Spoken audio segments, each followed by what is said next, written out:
Amis de M, bonjour. Aujourd'hui, nous avons comme invité quelqu'un que nous aimons beaucoup, qui nous fait rire, qui nous fait toujours du bien et dont on est également fiers. Choukr Sami, bienvenue sur MTélé. Merci beaucoup, merci de l'invitation. Alors moi, je vois en toi un excellent produit entre parenthèses, de la diversité, et un peu comme Rachid Badouri. Et donc, je trouve que tu es bien placé pour nous parler de ce qu'est la diversité, de ce que ça peut représenter pour un pays comme le Québec ou le Canada. Pour moi, la diversité, c'est quelque chose de très primordial et très important dans ma vie. Je l'ai toujours vécu.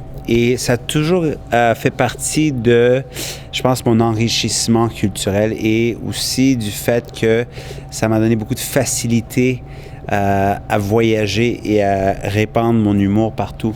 Je pense que c'est en connaissant toutes les autres cultures et les communautés, j'ai une plus grande facilité de les approcher et de faire des spectacles pour eux. C'est en étant aussi ouvert à des amitiés, pas juste des connaissances, mais à des amitiés qui parviennent de différentes places et de différentes cultures, que j'ai pu avoir autant de facilité à voyager dans différents pays et de tout de suite avoir une connexion avec les gens qui y habitaient. D'ailleurs, on le voit dans vos spectacles. Vous avez des connexions très faciles avec tout le monde. Oui. Et ça, on va y revenir. J'aimerais on va essayer de commenter un petit peu l'actualité. Est-ce que vous êtes... on a décidé de se tutoyer. Mais oui. Est-ce que tu es à l'aise avec le gouvernement libéral, donc fraîchement élu? Est-ce que ça te convient? Oui, moi je pense qu'on avait besoin d'un changement dans l'air. Pour moi, la diversité, c'est très bien représenté dans le gouvernement fédéral. Très récemment, surtout avec le cabinet des ministres qui viennent de toutes sortes de backgrounds divers, que ce soit culturel, que ce soit en termes de hommes-femmes, égalité des sexes. Oui, alors pour moi, je pense que de voir cette représentation au niveau du gouvernement, ça donne le ton aussi aux citoyens d'être représentés de cette façon-là. Ça représente tout le monde au Canada également et ça donne le ton aux citoyens d'accepter et d'encourager la diversité. Absolument. Ouais. Est-ce que ça ressemble un peu à ton public? Oui, mon public. Mon public, c'est ça, je les adore. Oui. Et j'adore regarder de la scène et de voir un public qui est aussi divers, aussi multiculturel et aussi bien représenté. Et je pense pour moi, c'est non seulement le Montréal et non seulement le Québec que j'ai vécu, mais c'est aussi le monde dans lequel je vis. La planète, de plus en plus, on voit la diversité représentée dans toutes les sphères, que ce soit dans les arts, dans les médias, à la télévision, dans les médias, dans les films, les sports. Et même quand on s'en va voir le médecin, il y a des médecins qu'on voit à l'hôpital qui viennent de beaucoup de différentes cultures et on les voit représentés de plus en plus et c'est quelque chose de sain, je trouve. Alimentation Mohamed Sbaihi, vous êtes chez vous.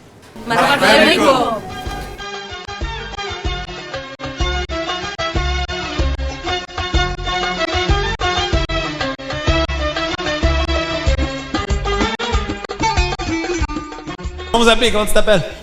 Abdul, ok, ouais, ok. Il est mieux de faire attention, le petit tamoul, parce qu'on sait pas qu'est-ce qui va se passer avec eux autres. D'habitude, ça en prend juste un, mais là, ils sont 4. Il est mieux de faire attention, là. Plein d'eau, juste fais attention. Fait qu'Abdul, qu'est-ce que tu fais dans la vie? Il fait, analyste financier. Analyste financier.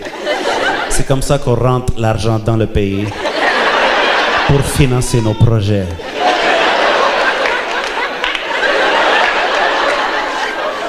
C'est vrai? Puis où est-ce que tu y analyses financièrement? C'est quoi la compagnie? Vidéotron. All right. Je vais te dire la première compagnie qui me vient en tête.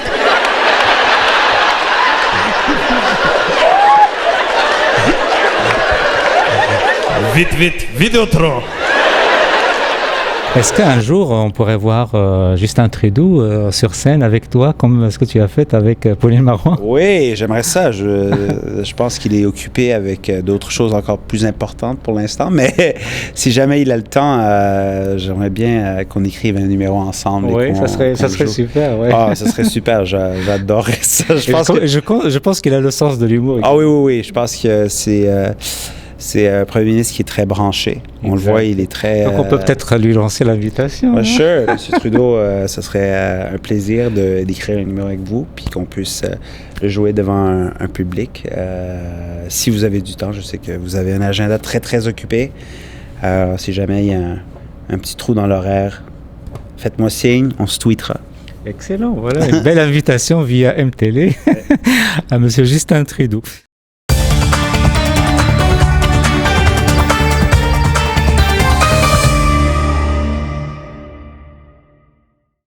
Toujours dans le cadre du contexte que nous vivons, qui n'est pas toujours drôle, hein, surtout avec les événements, les malheureux événements qu'on a vécus, que ce soit en France ou à Beyrouth ou ailleurs, est-ce que ce genre de malheureux événements peut miner ou compromettre notre cohésion sociale, ou au contraire, ça nous pousserait à mieux nous apprécier, à mieux vivre, s'unir pour justement faire barrer le chemin à ce genre de terreur? Mais pour moi, je sais que de voir ces événements-là, ça fait en sorte que c'est sûr que sur le coup, j'étais sous le choc. Et après ça, j'ai eu beaucoup de peine. Mais ça m'a fait voir qu'il faudrait que je continue à renforcer mes amitiés et à montrer à mes amis et à mes proches que je les aime, et de continuer à tisser des amitiés. Parce que je pense que c'est par amour et par douceur et par la compréhension qu'on va continuer à ensemble bâtir des sociétés où tout le monde est valorisé également. Et je pense que c'est très important. Et pour moi, c'est ce que j'ai toujours vécu et ce que j'ai toujours encouragé, que j'ai toujours été encouragé, même dans mon quartier où j'habitais. J'ai grandi à Côte-des-Neiges. Je suis allé à l'école secondaire la plus multiculturelle au Québec. C'est tout ce que j'ai connu. Et j'ai toujours, premièrement, eu le réflexe et l'éducation de toujours accepter et d'apprendre de l'autrui. Et non seulement ça, d'apprécier la différence. Absolument. D'apprécier la différence. Tu sais, je pense que la vraie liberté vient toujours quand on laisse les gens être soi-même. Absolument. Comment tu t'appelles à côté de Abdul? Pardon? Yasser. OK. All right. C'est comme CNN, là, en ce moment. Abdul, Yasser. Yasser, qu'est-ce que tu fais dans la vie, toi? Je travaille avec Abdul. Je travaille avec Abdul. Ce que lui, il a dit, même chose.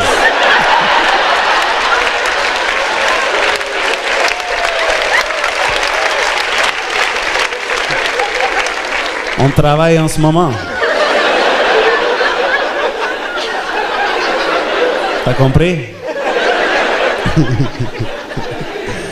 À regarder un peu ce qui est devenu la politique, on dirait que les politiques nous font pleurer, alors que vous, les humoristes, vous avez un pouvoir magique, c'est celui de nous faire rire. Alors est-ce que ces politiques-là n'ont pas à gagner à vous céder le pouvoir? ça serait trop rêvé, mais au moins avoir des conseillers qui ont de l'humour, qui mettent un peu de joie dans leur discours et dans leur projet. Je pense qu'on le voit de temps en temps. On voit le président Obama qui a un ton humoristique dans ses discours. On le voit avec certains autres qui l'ont fait. Pour moi, je trouve qu'aussi l'humour a une façon d'aider à soigner. Ah oui. Ça soigne beaucoup. Thérapie. C'est une thérapie, ça aide à soigner. Ça fait aussi... ça c'est une bonne réflexion de la société aussi. Ça adresse les éléphants dans la pièce, des fois avec humour. Et si c'est fait avec finesse, ça ouvre la porte à parler de certains sujets qui sont des fois difficiles à aborder. Absolument. Moi, j'ai vécu ici un de vos spectacles où on voit tout le monde rire de tout le monde et dans la joie et la bonne humeur. Il n'y a personne qui s'offusque, mais ça, c'est un art aussi. Oui, c'est le fun. Les gens qui sont dans la salle ne s'offusquent pas, mais il y a des gens, des fois à la maison, qui ne savent pas ce que je fais et qui ont une présupposition parce qu'ils ont lu une chronique dans un journal quelconque par un chroniqueur quelconque qui a vraiment mal décrit la chose pour vraiment... biaiser. Hein. Oui, exactement. Alors, je pense que les gens qui viennent au spectacle... la grande majorité quitte toujours en ayant cet esprit que ça a été fait par amour et par appréciation et dans le but de faire rire et de rapprocher aussi. Ben oui, qu'est-ce que tu fais dans la vie, Benoît? Pourquoi tu regardes ta femme pour lui demander? Qu'est-ce que je fais dans la vie? Chérie, dis-moi, qu'est-ce que je fais? Ça va, man? Ouais, t'as le droit de me parler tout seul sans consulter ta blonde. On est libre. Ces derniers 4 ans, ça ressemblait un peu à un conte de fées pour toi. Je cite entre autres 330 000 billets vendus pour ton spectacle You're Gonna Rire, en français s'il te plaît, 3 prix Olivier, 3 prix CRIA, un succès énorme pour les 30 épisodes de ces galas, et j'en passe. Donc j'aimerais savoir comment tu fais pour ne pas avoir la grosse tête. Je pense que c'est mes parents, hein, quand tu les vois... aussi souvent, il y a ce niveau de culpabilité qu'on connaît, culturel, que mes parents me mettent, et je pense qu'il y a beaucoup... J'en sais quelque chose. Ah, oui. Et je pense que ça c'est très porteur, cette culpabilité que toutes les communautés, les ethnies subissent de leurs parents qui existent, et même quand on est adulte. Je pense que mes parents me gardent très terre à terre et en même temps c'est aussi à l'ordre. Ouais, à l'ordre. Et aussi je pense que c'est être très montréalais d'être comme ça. Ça c'est bien dit. Ouais, je pense que c'est très montréalais et je pense que c'est la façon que j'ai grandi et j'ai toujours vu, pensé que tu sais le mieux que je peux faire, ce que je fais de mieux, c'est être sur la scène et faire rire. Et le reste, c'est d'être un bon citoyen, un bon être humain et un bon ami. Un bon ami et de montrer autant d'affection et montrer autant de respect que possible. J'ai toujours eu cette éducation-là.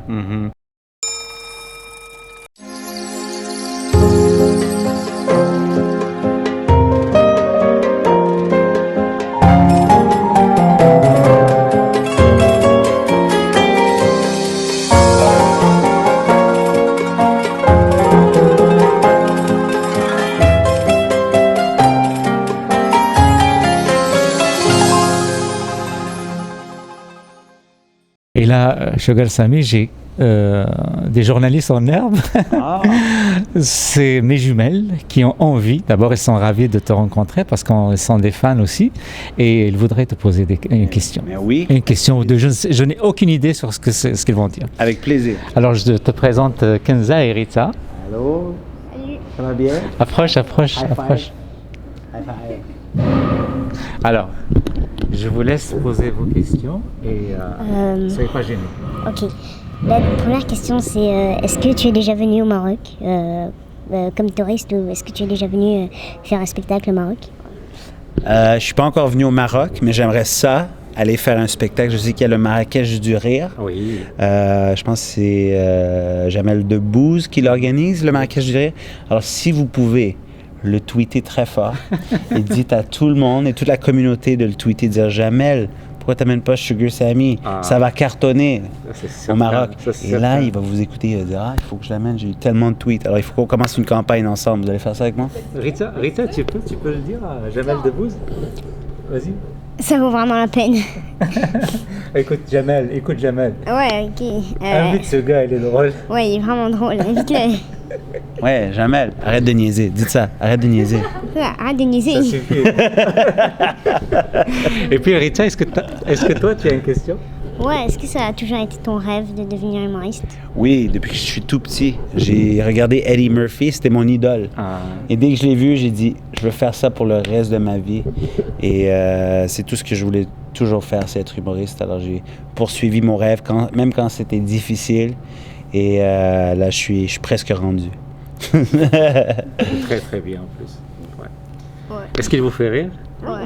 Yeah! Ouais. Ah, très bien. Alors, qu'est-ce qu'on va faire? Est-ce qu'on va écrire à Jamel? Ouais, bien sûr. Oui. Ça, Puis on va dire à tous nos amis, tout le monde, on prend la communauté puis on l'harcèle. On va faire ça, l'harcèlement envers Jamel Debbouze. On l'harcèle ensemble? Ouais. Ouais, à l'harcèlement. Il va être obligé. Alors, numéro 3. Mohamed. Courez, monsieur, courez!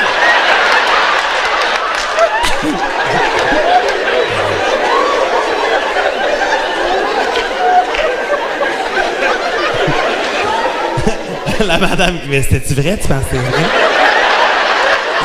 C'est des jokes, madame. Ça a tout l'air correct. Et Mohamed. Fait que, toi, où est-ce que tu travailles? Tu travailles avec vous aussi? Ça, c'est un département Vidéotron. Est-ce que vous pensez qu'on vous croit?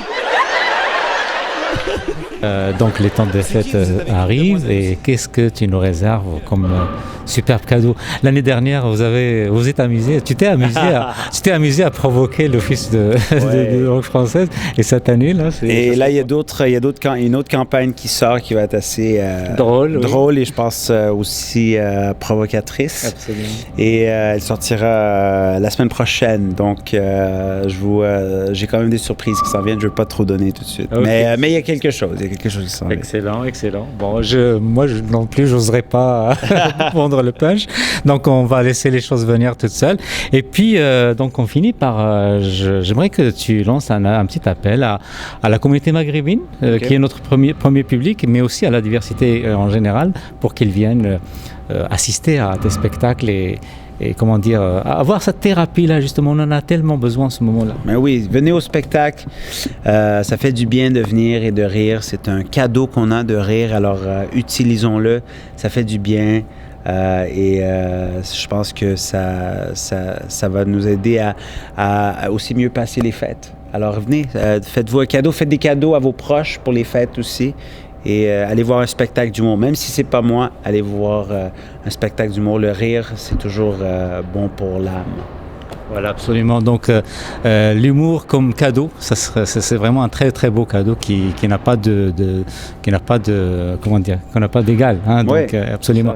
Merci beaucoup. Merci à vous. Alors, vous serez toujours notre invité de marque quand tu veux. Je mélange le vous et le tu, mais c'est pas grave. C'est un plaisir. On improvise. Merci infiniment de votre attention et à bientôt. C'est qui? Vous êtes avec une demoiselle aussi? Ouais. Il apprend de même. Ouais. C'est quoi son nom? Je sais pas, c'est une otage.